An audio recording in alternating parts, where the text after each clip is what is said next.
job for all of you. Ladies and gentlemen, the next panel discussion is about innovation and entrepreneurship in rural India. And we have this panel is Mr. Raju Reddy, Chairman, BITSA International. I now hand over the stage to the moderator, Mr. Raju Reddy. All right, thank you. By the way, just a quick correction. I was a past chairman of BITSA International. I'm no longer the chairman of BITSA International, but never mind. I've got, two of the brightest minds, some of the, in their line of work. And, Kanwal needs no introduction. Often in Silicon Valley, we think of him like the Bhishma Pitama, right, of TiE. And if you're seeing this vibrant organization today and this conference here in Hyderabad, Kanwal, as you very well know, has been one of the most passionate advocates for entrepreneurship and not just founding TiE. And Dr. Chintala has built in India. And of course, we'll talk a little bit more about some of his work and his perspective on the topic of our conversation. Just to set a context for this, the premise here is that the entrepreneur ecosystem in India is now very vibrant, and a lot of that, however, is confined to the metro India, right? They're truly world-class companies and absolutely, startup founders that are comparable to the best that you find anywhere, Silicon Valley or otherwise. So I think one could say that train has left the station already. But the question is, with 70% of India living in rural areas, unless we can nurture more entrepreneurs in rural areas, but also bring a lot of these startups and innovation to address the problems and opportunities of rural India, can we actually become an economic superpower someday? So, that's kind of the premise of this conversation. So with that, why don't I begin with a question for Kanwal. Kanwal, you are now at the tail end of your, 10 or 12-day visit to India. He was in Mumbai and Bangalore, Delhi, and of course in Hyderabad. And every place he's visited a TiE organization, he spent time with them. And also in a small town, a tier 3 town, since the context here is all about rural India, a town called Nizamabad, about 3 hours north of here. It's probably the smallest city anywhere in the world with a TiE chapter and very vibrant TiE chapter. So Kanwal addressed that group also. So you've seen quite a bit just over the last 10, 12 days. And I know at times you got emotional thinking about what you're seeing in India. Can you just share your thoughts on that? So you can feel the energy in India. You can feel things are happening finally. There's this sense of optimism. And but I worry, when we started out, our planning commission, our planning process left the villages behind. It focused on steel mills, it focused on industries, and it left the villages behind. And I'm worried, unless we make it a mission, we will leave the villages behind again, and that must not be allowed to happen. This time, when our time has come and we are moving forward, we must include everybody. India is not going to mechanize and collectivize like China did, or Russia did, or others do. We have our own villages, we have our own style. We need to make sure our entrepreneurs bring innovations and technology to the villages, help them upgrade, improve whatever that needs to be done, double, quadruple their incomes, without really disrupting the village style. And my hope is that our entrepreneurs will be allowed, will be funded to make that happen. And we need to also make sure we have the entrepreneurship happening in the second, third, fourth tier cities closer to the villages. So, stuff is happening, but we need to be doubly careful this time that we do not leave Bharat behind. Wonderful. Very, very well said, Kanwal. So, Dr. Chintala, you've built, absolutely the best-known organization addressing some of the rural livelihoods and agriculture. And just to give you some context, Dr. Chintala joined NABARD straight out of college and grew, through the ranks to become the chairman of that organization and just retired a couple of months ago. So I can't think of anyone else who's got a more, in-depth sort of insight of the rural communities and the challenges and the opportunities.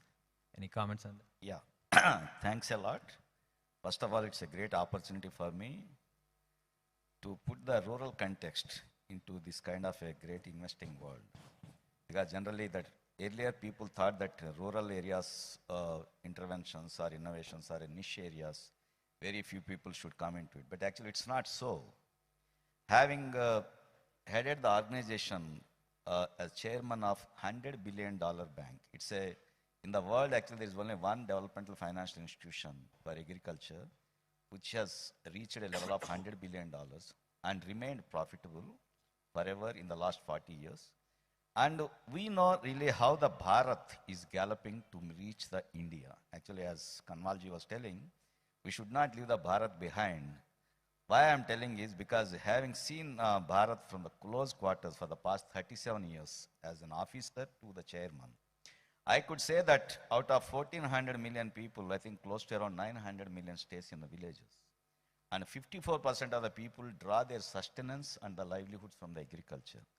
And you can imagine really how this country is going to be there. And also you see any of the other reports, India is going to be predominantly like this, and at least 50% of the population will be there in the villages. So now the time has come to see really how the villages are getting rejuvenated, and also the entrepreneurship in the villages is going to be, entrepreneurs are going to be empowered.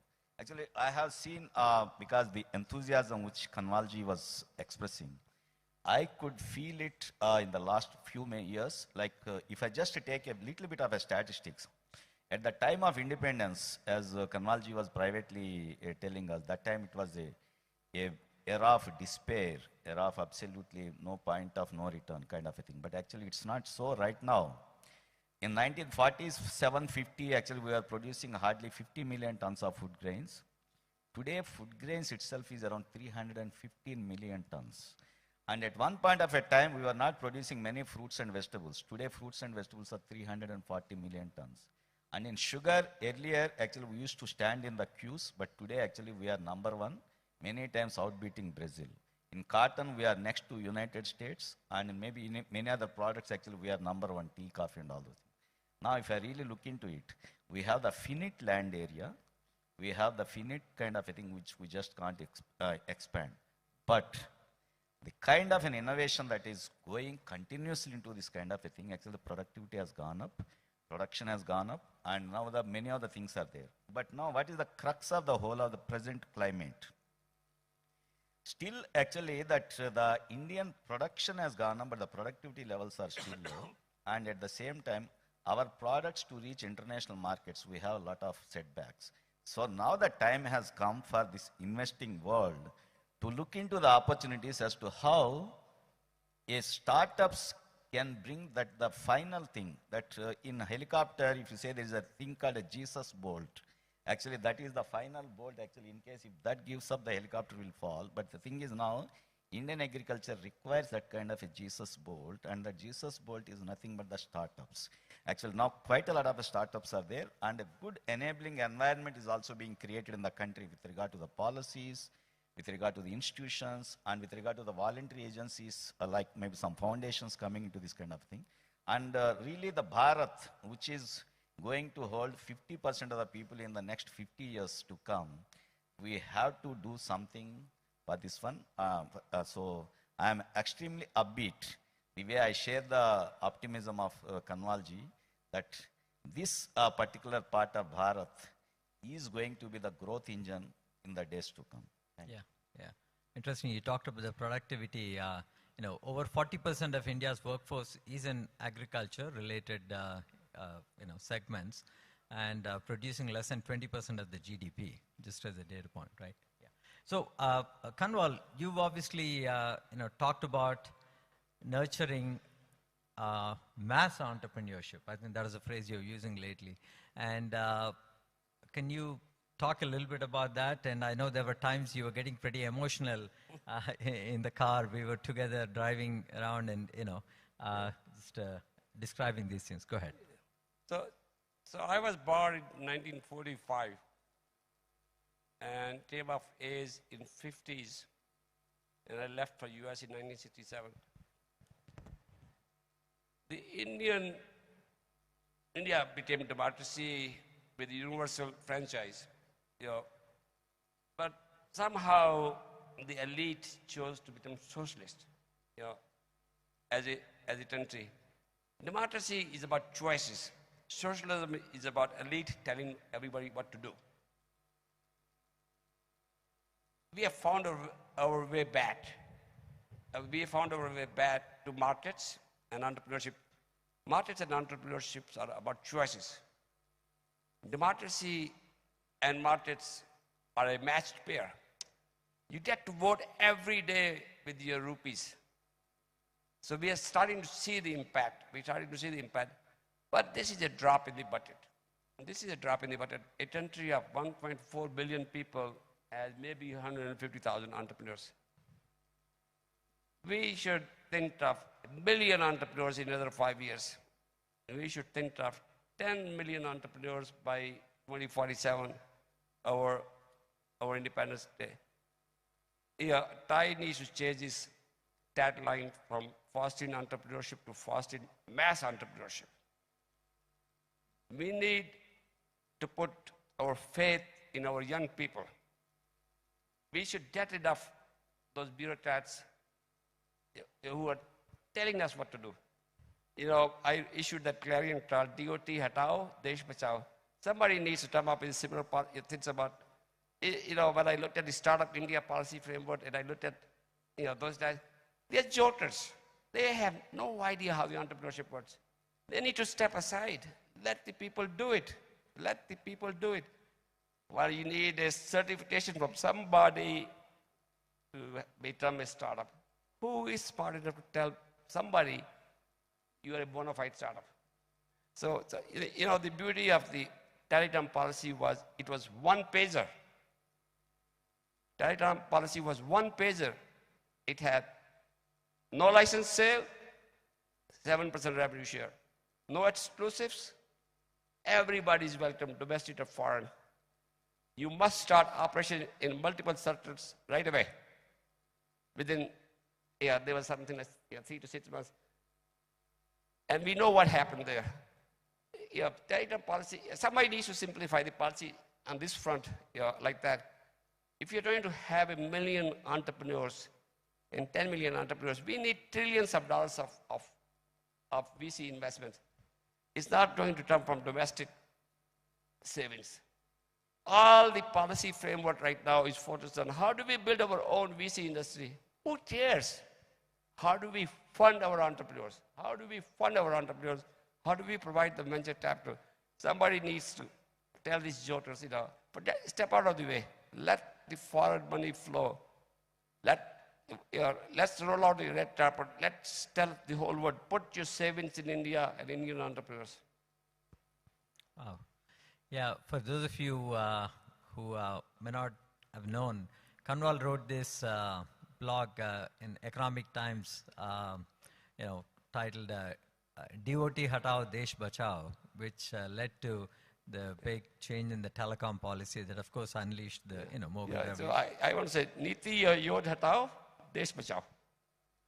Okay. Yeah, so I know you were talking about kind of, what is the song you were humming in the car? What is during the up darkest days yeah. of India, when I was growing up, things were very hopeless. The planning commission had messed up. They had used massive amount of money, and there was nothing to show for it. There were no jobs. There was a song, can we hear the song? Ramu ki badli mein chamakta ek sitara hai, aaj apna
Yeah, well, you get the idea. Yeah. So for a lot of the youngsters here, the modern version of that is what's that? The song from Gully Boy I was thinking about. Aayega apna time aayega, right? But anyway, yeah, we just we're in the car together for the last 3-4 days, and going through the agri fields around Nizamabad, and yesterday we were at IIT Hyderabad. So as you can tell, I was trying to soak up a lot of this wisdom, and Kanwal clearly has a lot to sort of say about these sort of things, and he has. It's all based on his past experience and what he's done for the nation. So just give it up for Kanwal, please. Yeah. So I also want to get to some questions. Quickly, Dr. Chintala, I know you often talk about integrated rural development, and by the way, Dr. Chintala has been working very closely with an initiative that I'm involved with called the Kakatiya Sandbox that's centered in Nizamabad. A lot of that focused on the farming communities and rural livelihoods. But go ahead, Doctor. Yeah. First of all, the rural entrepreneurship, actually, I can divide into two. One is with regard to the agriculture, the other one is with regard to the rural development. Agriculture, actually, now that ultimately that rural areas, integrated rural development is the thing which we all should aim at. In India, we have 600,000 villages and close to 700 to 800 million people live. But at the same time, whatever work we do actually is done in silos. Actually, we never try to integrate. So actually that when I was looking into it, actually we formulated policies for the integrated farming, integrated rural development, but at the same time, quite a lot of things have to be done. Actually now I can say, because after listening that song, I say that last 1 or 2 decades, actually we started progressing so well. मैं बोलता कल भी हमारा था, आज हमारा है, लेकिन आने वाला कल जो अमृत काल है हमारा सबका है. Because quite a lot of things are happening. It's very, very exciting to be right now in this space. Now in the integrated rural development, I would like to say that there are 2 or 3 things. One is, in a village, actually you have farmers, you have farm workers, you have women. Actually now this forgotten lot is that women are the rural areas. Close to around 40 to 50% of the population is belong to that one, who are in the most productive age, but at the same time not part of the economic growth which we are witnessing. So that is where that pulling up these women into self-help groups or maybe some kind of a thing, and giving them the skills, giving them the kind of a financial opportunities, so that actually they can become part of this thing. Actually that is where quite a lot of opportunities exist for the fintech kind of a ventures, where you can venture into the microfinance, you can venture into the skill-based kind of an enterprises, which are very small, but at the same time produces a plethora of goods. This is one part. So where the skill development is there. Now actually that I could say that some of the foundations, like this Deshpande Foundation and others, they are doing quite a lot of work in imparting that appropriate skill to the people and ultimately making them eligible for taking this kind of MSME loans, either from the NBFCs or from the banks. That is how the things will happen. So now I will say that a very big kind of a venture kind of a things are required to spot out such kind of a things and all this. And the next one in the rural development is the healthcare. Actually, this is one, actually my previous speaker was also mentioning about it. Now I could say, because NABARD as the big DFI, actually we give the loans to the state governments at an ultra cheap rate to create various structures, including the primary health centers. Now having taken the money and also created those things, but at the same time, quite a lot of people are left out from getting the timely kind of a medical thing. Actually now, some startups are coming to fill this kind of a gap. I could see such kind of a things in various places, including UP, Andhra Pradesh and everywhere. Now that is one area which probably the venture capitalists can look into it, really how to scale it up.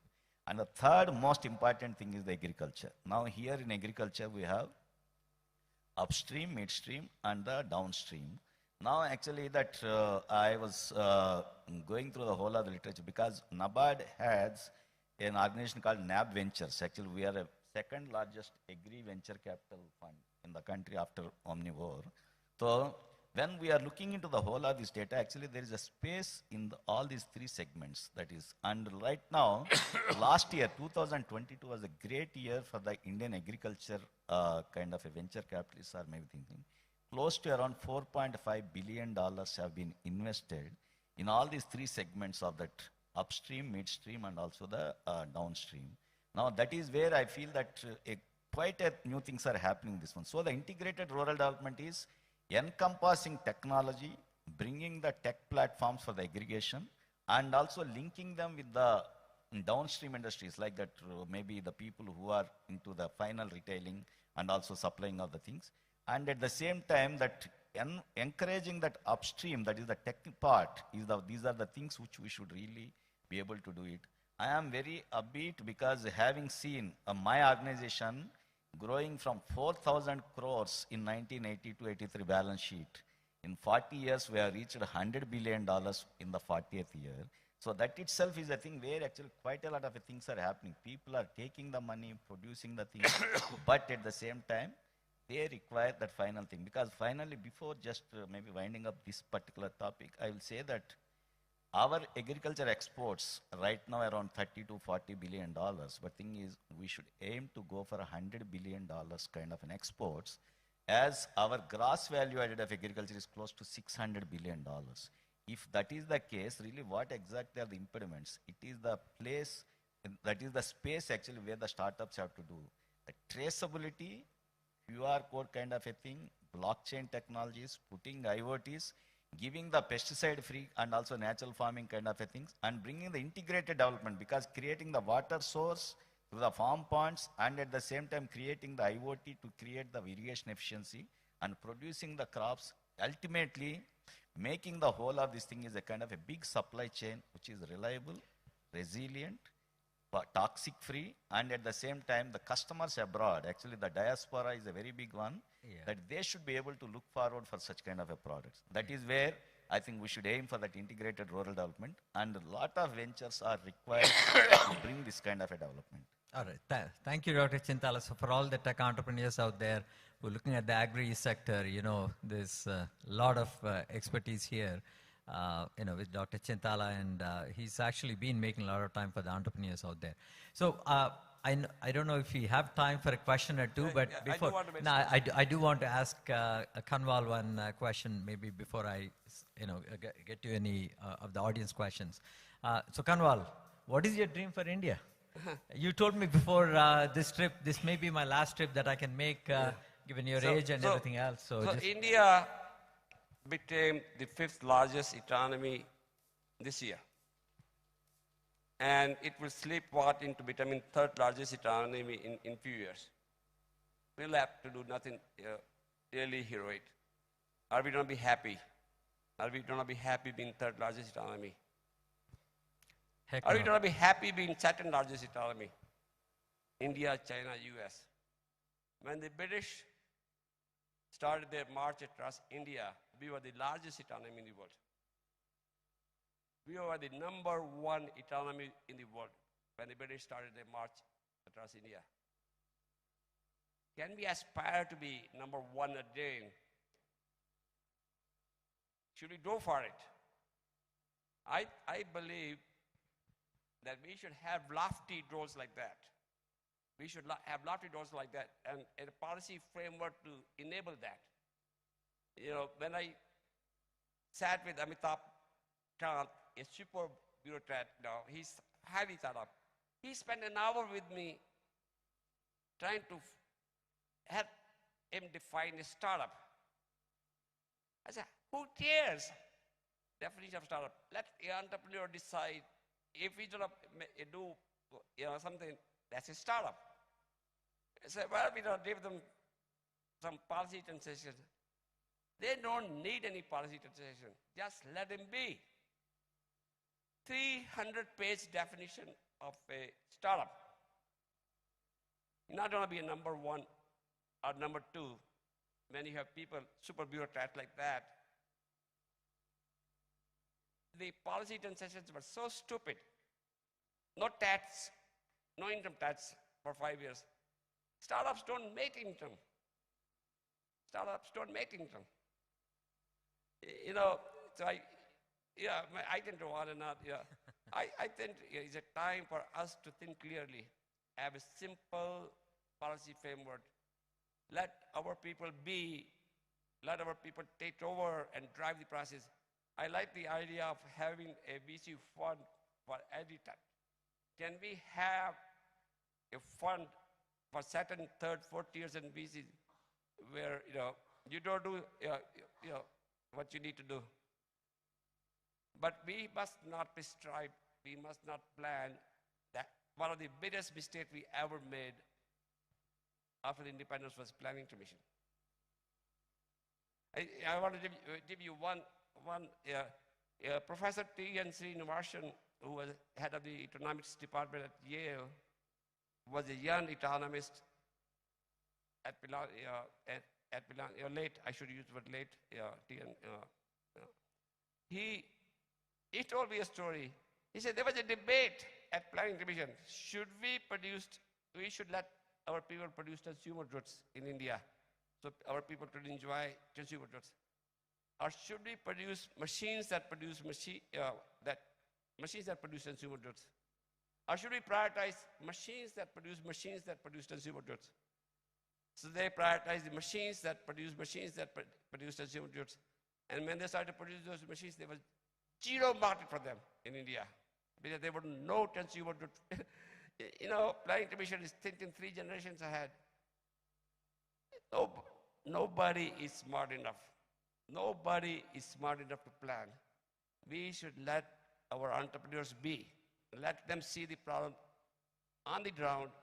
They think they can solve better than anybody else.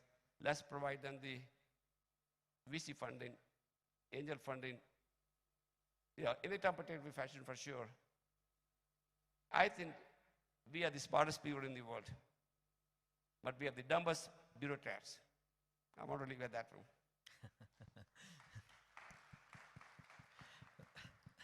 Well, Kanwal has never been shy of speaking his mind, you know that, and yeah. But truly remarkable if you look back over the last 3 decades. I can't think of many, there are a lot of patriotic Indians obviously, but very, very few that had that kind of an impact, at the scale that Kanwal has had, both in evangelizing entrepreneurship, which is really what TGS today is about, and also the DOT policy that Kanwal talked about. I do want to make one point. Okay. The reason TiE survived 30 years and thriving now, it has become a people's movement. It has become Indian people's freedom movement, economic freedom movement. Nobody's driving this process. Nobody's driving this process. This process is being driven from bottoms up by various chapters and all that. I get tried for doing it. I didn't do it. I came up with an idea. You guys did it. I think Indian people are ready. Let them be. Yeah. So if I may summarize just quickly, I think what we are hearing is the pathway to India becoming a #1 economy in the world is through mass entrepreneurship. Unleash mass entrepreneurship at the scale of 1, then going to 10 million by time India turns 100. And the way to get there is to go beyond the metros into the rural areas, nurture entrepreneurs in the rural areas, but also support entrepreneurs that are addressing the problems and opportunities of rural India. Right, Kanwal, Dr. Chintala? So I don't know if we have time for any one question. I know initially I thought we'll... I think we should make 5 to 7 minutes available for the audience to talk. So that's fine. It'd be a shame. I'm checking with the organizers. Of course, sir. This is a very interesting session going on. Ladies and gentlemen, if you have any questions, please raise your hands. The mic will reach you. We request the person with the mic to kindly hand over. Please, go ahead.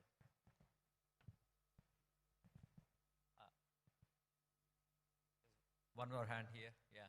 So we'll take a couple of questions.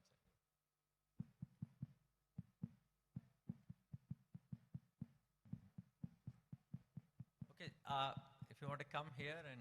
Come on up. Come on up. Yeah. Hello? Yeah, please. So this question is for obviously the Kanwal sir. Actually, I studied for 5 years in your Kanwal Rekhi Institute of Technology in IIT Bombay Computer Science. So of course I'm very obliged to you. But the question is that I have been the part of that quota factory or the IIT JEE coaching, that era, right? That where you slog for like 2 years and get into the IITs. So my question to you is, how much do you think it is important to, go through that churning process, get into the IIT, which is like the key era in India. Everybody wants to get their children in IIT, IIM. Or do you think that, we can get into entrepreneurship? Because you typically encourage entrepreneurship, but even now in India, the parents want to get their children into IITs and IIMs. I mean, that's the ground reality. So, yeah. Okay. IITs and IIMs are overhyped. Indians are very smart people. Second, third, fourth year city universities are producing brilliant entrepreneurs. I know many entrepreneurs in the US who didn't go to IIT, who didn't go to IIM. So I would not say IIT, I was lucky, I got into IIT and I did very, very well. But it's not necessary to succeed in life. We ought to give everybody a chance. Go ahead. Hi. Just my question is... I guess there is unambiguous answer there. Okay, go ahead. I fully agree with Kanwal and Mr. Arun to create 10 million entrepreneurs in days to come. But do we have a model for that? We are targeting rural entrepreneur. I am rooted, grassrooted. I'm working in the rural sector. So, I just want to know that we have... India is not following any proven established model. Established model of development was start the low-end manufacturing, shoes, toys, blah, blah, blah, blah, move up the thing. India is marching to its own tune. It developed this massive IT digital workforce at the top and became the world's IT digital supplier. That industry turned to become $1 trillion plus very quickly. These guys need to now focus on India and Bharat and come down. We are not going to follow anybody else's models. We let our people do their own way. When you start to say, well, nobody's done that way, Russia, Absolutely. India is marching to its own tune. But sir, my question is because former chairman of NABARD is also here. Do you have really, we are looking after the entrepreneur in the rural sector. The real unemployment problem exists in the rural. We are talking of lessening the unemployment problem and creating self-employment. But do we have established model to do that? Look after the agriculture, the rural youth, the agro-allied sector, the handicraft sector. We don't have a appropriate model. We just give some training and live out the... Where are the banks? They give loans to these people. We should establish a new planning commission to come up with the model. Okay, anyhow, this is not a forum to tell the whole of this thing that is happening. But even to promote the rural entrepreneurs, now today we are having around 300 plus incubators in the country, incubation centers. They are from various people, various organizations, including NABARD is having such kind of a thing. Now, you can go to any of those incubation centers, minimum 40 or 50 kind of incubatees who got bright ideas are not only getting that seed capital and also sometimes they are getting the catalytic capital and they are doing something. So now, despair is not an answer to the whole of this thing. When somebody is having a bright idea, there is somebody to handhold it. People can go to those schemes and actually there are quite a lot of things are happening. Definitely we can discuss it maybe afterwards in the hall. Yeah. Absolutely quite a lot of things are there. We will just have a discussion. I think, with all of this, not everything has to be done by the government. I think part of Kanwal's message is government should not be involved in these things, right? So, but go ahead. I guess this will be the last question. I think we'll take the last question. Last question, yes, Thank it you. is. Yeah. Kanwal, I've been following you for almost 20 years and appreciate... We can't hear you. Hello. Oh, okay. I've been following you for almost 20 years now, and I appreciate the way you are blunt always with your advices. But, good thing is that you just don't only criticize, you give advice, and you come to India every year and help. So of late, this has become a trend, people sitting abroad, especially Indians, only criticizing India. We have to appreciate India is growing. If they are so concerned about things going wrong in India, why don't they come forward, advise what we should be doing and involve themselves and not just criticizing, sitting there and never coming back to India? Okay. Actually, Kanwal, can I close that? I don't want to engage you. That's a stupid thing to be saying. That is absolute. How did you get a telecom policy in India? Who came up with that half I appreciate what you do. You involve yourself. You come here. Every year you come here, you involve, you engage with us. But there are people who just criticize sitting out there. Worry about you doing your bit. Your President Kennedy said, ask not what others, ask what you can do. And if you start to worry about what others are saying, you don't miss the boat. Everybody has to do their own bit in their own way. Let others do what they want to do. I am not bothered by anybody. I speak my mind, I do my bit. I strongly believe that one man can make a difference.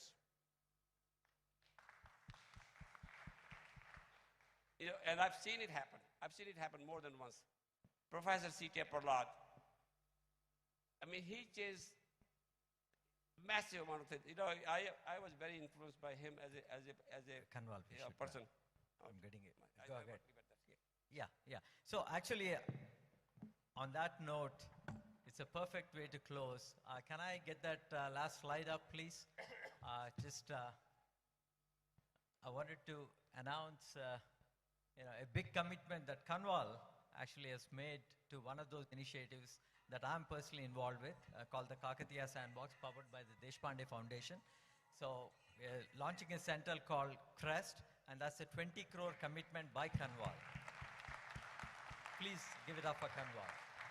And so this is to promote entrepreneurship in rural India using North Telangana as a gateway. So this is a center that's coming up by the end of the coming year, just in 12 months. And Kanwal has done several things, and Dr. Chintala is also working with us very closely. Yes, of course, there are a lot of areas that need attention, improvement, but I think these are absolutely some of the brightest and the most caring minds within India. So give it up for both our panel speakers here. Thank you. Thank you so much, Mr. Reddy, the moderator. We request the panelists to kindly remain on stage. I request Mr. Suresh Raju, Mr. B.J. Arun, and Mr. AGK to kindly join on stage and present the mementos of our gratitude to the moderator and the speakers on stage. Ladies and gentlemen, this was Innovation and Entrepreneurship in Rural India. What a smashing, wonderful session that we have just gone through.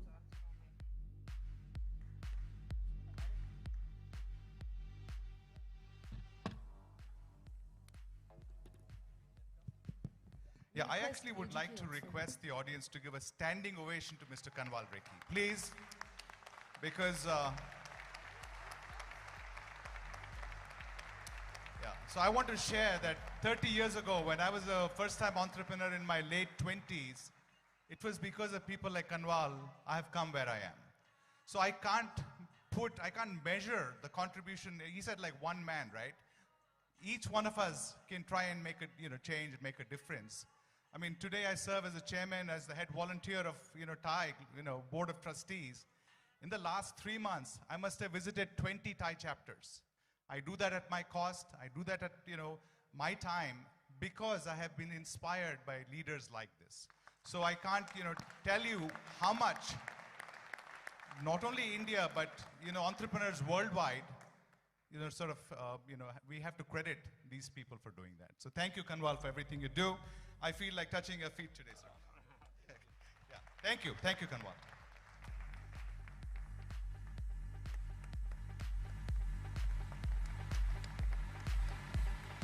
Request Mr.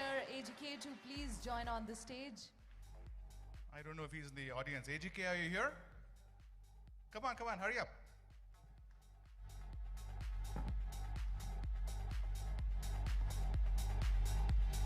BJ talked about his experience, and of course I'm one more of those several mentees that Kanwal has helped through my life, both professionally as an entrepreneur but also in philanthropy.